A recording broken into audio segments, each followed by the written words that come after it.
itu pohon besar.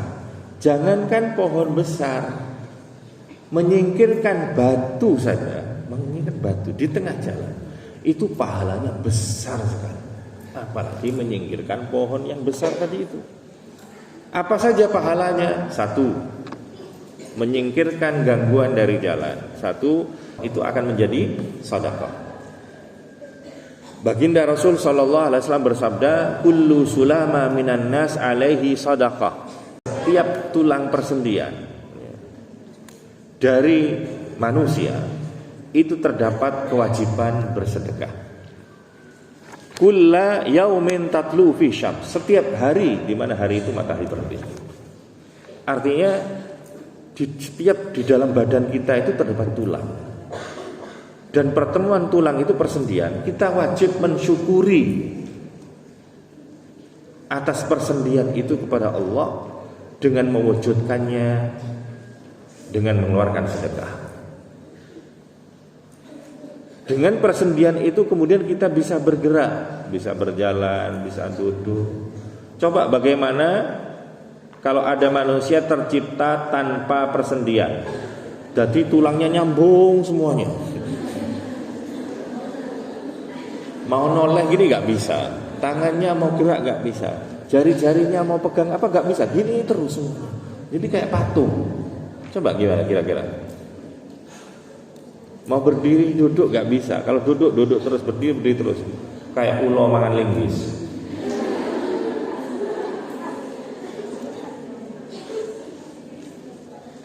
Maka itu perlu disyukuri setiap hari dengan mengeluarkan sedekah.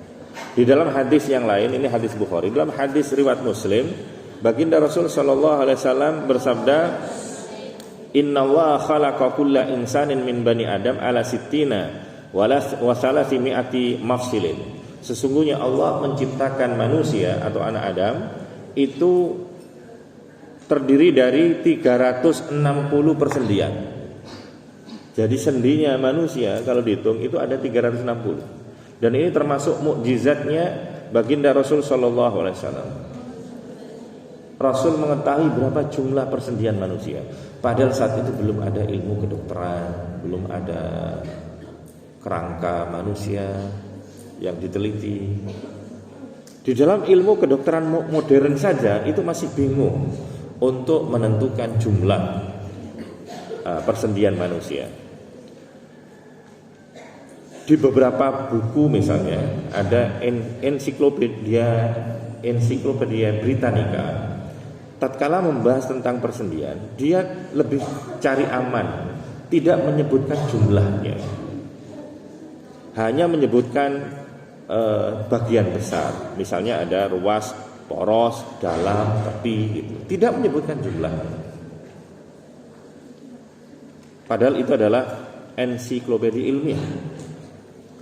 Bagaimana 14 abad yang silam Rasul sudah menyebutkan angka 360.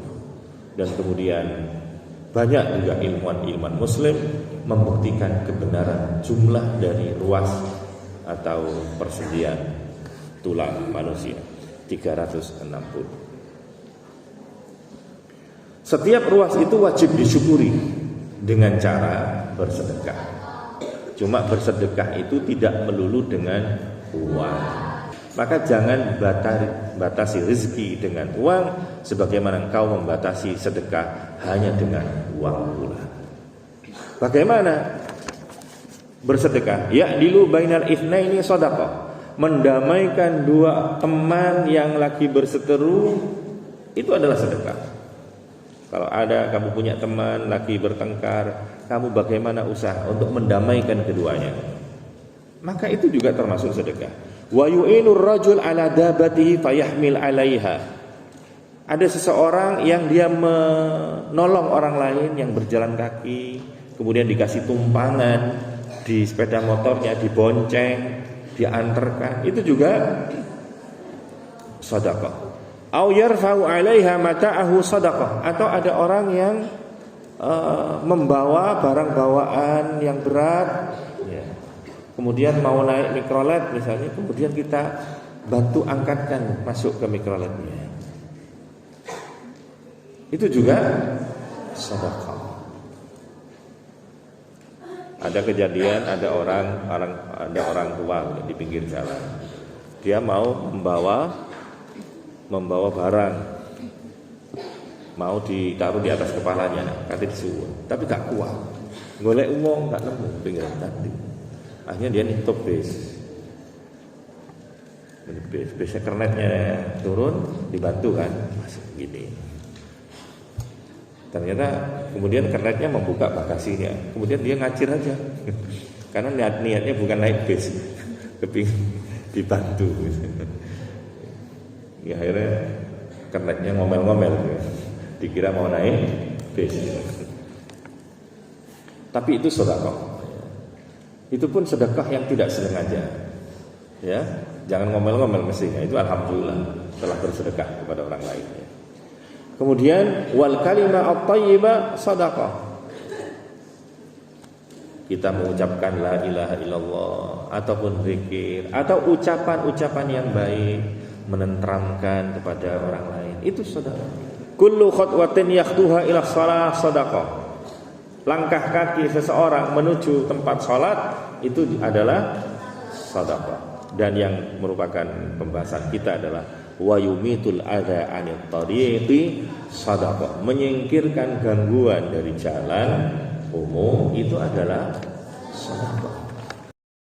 Kemudian yang kedua, menyingkirkan gangguan dari jalan itu merupakan bagian dari iman. Baginda Rasul sallallahu alaihi wasallam bersabda, al-imanu bid'un wa sittuna syu'bah. Iman itu terdiri dari 70 sekian cabang. Yang paling tinggi adalah tauhid, kalimat tauhid la ilaha illallah, dan paling rendahnya adalah menyingkirkan gangguan dari jalan. Kemudian yang ketiga adalah menyingkirkan gangguan dari jalan itu bisa mendatangkan ampunan dari Allah Subhanahu wa taala. Baginda Rasul sallallahu alaihi wasallam bersabda, bainama rajulun yamshi bi tariqin, ada seseorang yang tengah jalan di jalan raya, kemudian menemukan ranting pohon yang di situ ada durinya, yang berpotensi mengganggu perjalanan ataupun bahkan menyakiti orang yang lewat di situ. Maka kemudian diamankan, ditaruh di tempat di tepi yang tidak mengganggu. Maka kemudian Allah melihat perbuatan baik orang tersebut, Allah berterima kasih kepada orang tersebut dengan memberikan hadiah ampunan kepadanya. Kemudian yang keempat, menyingkirkan gangguan dari jalan raya itu adalah perbuatan terbaik. Perbuatan terbaik, perbuatan yang sangat-sangat baik. Baginda Rasul sallallahu alaihi wasallam bersabda, uridat alayya a'malu ummati. Satu saat aku diperlihatkan amalan-amalan umatku, hasanaha wa sayyi'aha, baik amalan yang baik maupun amalan yang jelek. Fawajadtu fi mahasini a'malihi, dan aku menemukan di antara amalan-amalan yang terbaik itu adalah annal adza yumata 'anil tariq, adalah menyingkirkan gangguan dari jalan. Itu termasuk amalan yang terbaik. Maka tatkala kamu berjalan kok menemukan batu di tengah jalan, ucapkan alhamdulillah, ini ladang amal. Kamu tatkala jalan habis ngaji ya, ke kamar kok menemukan sampah berserakan, alhamdulillah, ini ladang amal. Jangan biarkan, langsung ambil, langsung pungut, buang ke tempatnya. Itu amalan yang terbaik. Dan kemudian yang terakhir adalah menyingkirkan gangguan dari jalan, itu akan dapat menyebabkan orang masuk surga. Pada hadis yang diriwayatkan oleh Abu Hurairah, laqad ra'aitu rajulan, baginda Rasul sallallahu bersabda, aku sungguh melihat seseorang yataqallabu fil jannah, dia mondar-mandir di surga, melihat sana, melihat sini, menikmati keindahan surga. Apa amalan yang menyebabkan dia masuk surga? Fi syajaratin qata'aha min dhahrit tariq. Karena dia memotong kayu pohon yang roboh yang kemudian menutupi jalan. Itu jaminannya bisa masuk surga. Karena tu'dhi an-nas, yang mana pohon itu bisa menghalangi manusia, mengganggu jalannya orang-orang yang berlalu lalang. Itu pahalanya surga. Maka bantulah orang di jalan supaya jalannya itu aman, lancar. Jangan malah membahayakan. Contoh yang membahayakan. Wong jalannya sudah halus-halus, mulus, dikasih polisi tidur. Ya, kasih polisi tidur itu malah bahaya. Itu tidak boleh. Pernah ada fatwa MUI bahwa memasang polisi tidur itu hukumnya makruh, bahkan hukumnya haram kalau bisa membahayakan. Kemudian lagi yang perbuatan yang mengganggu jalan adalah meminta sumbangan di jalan raya. Itu tahun 2011 MUI daerah Sampang mengeluarkan fatwa haram minta sumbangan di tengah jalan. Karena itu termasuk bertentangan dengan imatatul adza anit tariq. Ya. Itu termasuk mengganggu. Kita itu diharuskan untuk membantu orang supaya jalan itu lancar. Ini malah mengganggu. Minta sumbangan baik itu masjid, musola, bahkan meminta sumbangan atas nama bencana alam.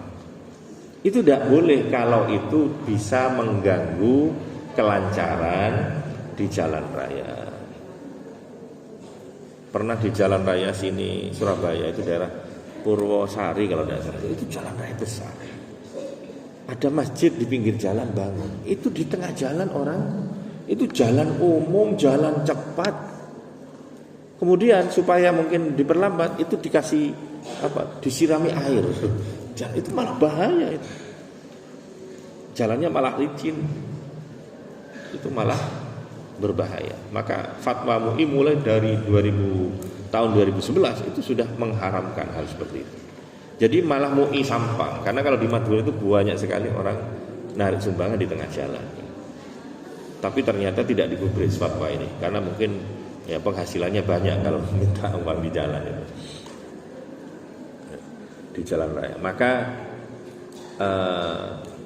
kalau tidak bisa membantu kelancaran orang lain di jalan raya, ya minimal jangan mengganggu mereka dengan atas nama apa.